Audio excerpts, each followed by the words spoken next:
Hello and welcome back to our channel. So today in this video we are going to discuss about how to fix login sign up problem on Telegram. So without wasting much of our time, let's get straight into the video. So to fix Telegram login or sign up problems, start by verifying your phone number and ensuring you have received the confirmation code.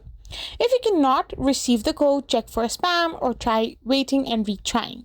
You can also try to reset the password, or you can simply try to check for any updates and restart or reboot your device completely. Or you can even go to your settings and check for permissions of Telegram and tap on storage and cache. Once you tap on storage and cache, you can simply try to delete the cache memory or clear all the data and try to get into your Telegram again. This is how you can simply fix your login or sign up problem on Telegram.